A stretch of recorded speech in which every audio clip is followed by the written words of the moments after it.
Hello and welcome to I Love Gay today. And we are back across the pond in London with Lee Campbell today. How are you, Lee? Yeah, I'm good, thanks, Matt. Yeah, nice to talk to you. Nice to see you We're virtually. just we're just chatting here and we realized that it's this wonderful technology that we have today that you and I would have never known each other or known of each other if it wasn't for social media and specifically in this case, Twitter. Yeah, that's right. Yeah, I got to learn I got to learn through you through Twitter, and Yeah. it's been great to find out all that you do and what you're representing. It's great. Yeah, in our newly found global society here, where we get to not only connect, but now we can actually collaborate and do projects like this. Yeah, I mean, who knew? Maybe we were doing that beforehand, but not to the level that we are doing now, which is really exciting. Yeah, but now tell us a little bit about. I mean, what you do is unique. You call it experimental film, but also there's a big dose of poetry thrown in there. So yeah, tell us a little bit about some of that. Yeah, so hello everyone. I'm an artist. I'm essentially an artist. I trained in painting, and then through the course of 25 years, I slowly moved away from painting to performance art and making video. And then a couple of years ago, I started to experiment with experimental film. You know, I love moving image. I love film work, but I wanted to bring in a lot of the paintings and drawings from my fine art days, from my painting days. So a lot of my films recycle, they reuse all of these old artworks. So it's a constant kind of remix.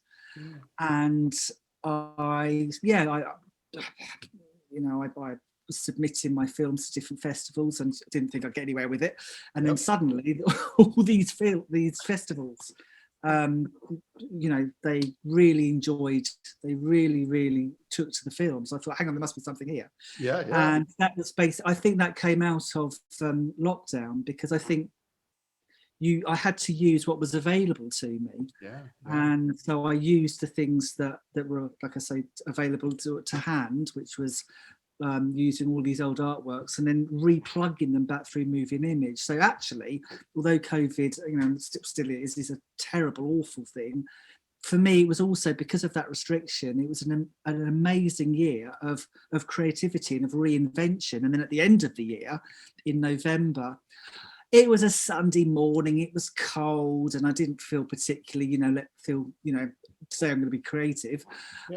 But something popped up on Facebook. It was a poster for this poetry event. And a lot of the things that I'm interested in, or most of the things that I'm interested in terms of my films and in my artwork, is language and humour.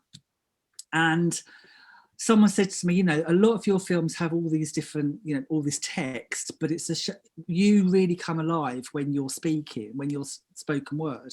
I'm also a lecturer, and I guess the way to connect with students is through your sort of verbal ability, kind of quite a performer, not an actor though. And so then this poster popped up for this poetry event called Poetry LGBT. And I thought, I don't really do poetry. I don't have I don't have any training in poetry. So I'll give it a go and see what happens. And I presented back in November, and the response was just, again, like the films, it was incredible. And from then, I've just been doing literally, because like you were saying with technology, sometimes 3 or 4 online events a week, but because of doing that kind of, that rapid kind of excess of events, I quickly learned how to not be a poet, but how to really enjoy spoken word. So I've been through quite a few changes in the last year. Really. I think it's safe to say a lot of your success is not only based on your talent and your creativity, but I think it's I truly think it's the uniqueness. It's the, you've combined these elements into something, especially during a time when people are looking for, you kind of get bored with the same old thing all the time. And you're kind of a fresh, that's why the film festivals, I think, loved it too, because it's a fresh look, a fresh take. So that's at least my 2 cents. nice to say. That's nice. Well, also, I guess for me, and this is an important thing in terms of our context, is that a lot of my work before last year in the films had nothing to do with my identity or sexuality. And these films are really personal. They're really raw. They're really, very, very private.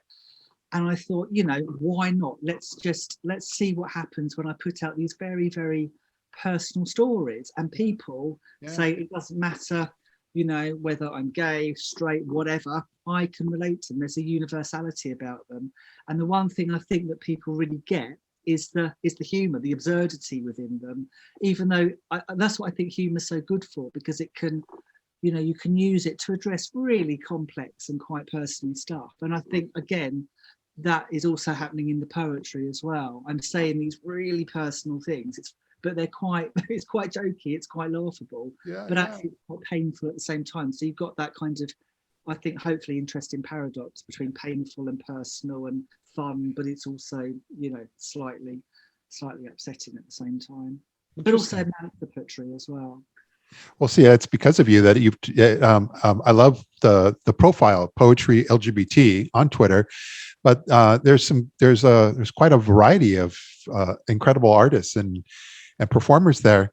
But in addition, it looks like there's a whole open mic session that you guys do via Zoom as well with this. Did I read that correctly? Yeah, so so basically Poetry LGBT was started a few years ago by someone called Andrina Leanne, and it took place in the physical world. And I would never have known about Poetry LGBT if, I hadn't seen that poster online. And so I've only ever performed online. Yes. But they have, it's not just Poetry LGBT, there's other events that I take part in, which some are, let's say, more conventional, more traditional, and some are more experimental and performance arty. So it's just about finding where I situate what I'm doing, which I really like to find. Also to tease the different boundaries, to say, well, maybe this is quite traditional. If I do something that's a bit more, absurd, let's see what kind of audience reaction. I really like teasing the audience. Well, we're going to make sure that when we post this, that we're going to have links to your YouTube channel, but also even the interview that Two Gay Geeks just recently done of you as well.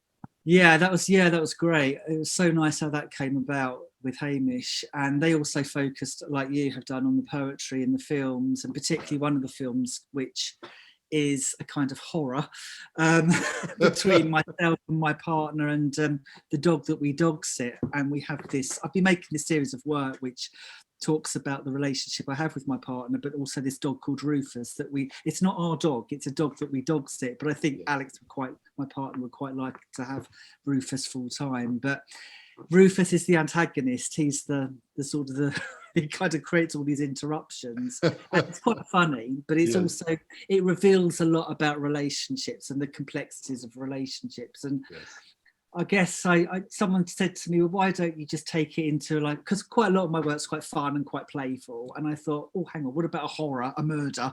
So within this particular film, you're not sure who commits the crime, which I quite like, is either me, Alex, or the dog. The dog. It sounds like a board game. Yeah, it could be. Yes, it definitely could be a board game. Yeah. I love it. Well, this is fantastic. And mostly I'm just really appreciative that we were able to carve out some time and be able to share your story with our audience too, because it's unique. And when we travel a lot, myself, my husband, and for work. And so I love going to the UK. So there's going to be a great opportunity. Perhaps we might be able to connect in the real world as well. Likewise, that's how I feel in America. I mean, I'd love to, because you're based, where in America? Near New York. Okay. Yeah.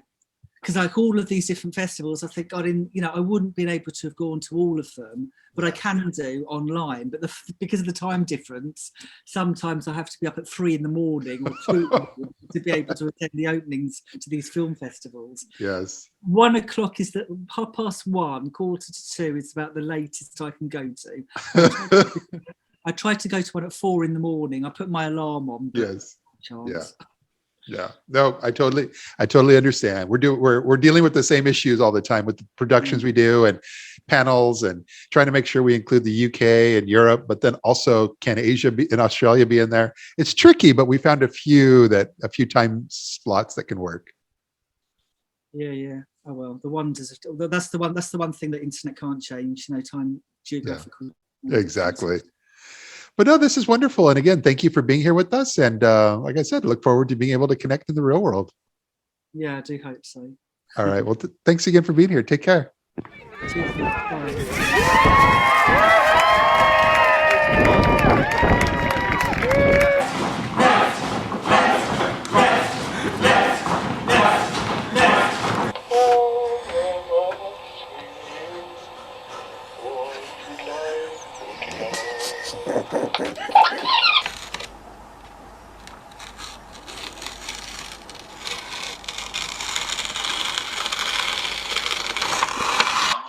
Dad remembers the midfielder's tackle.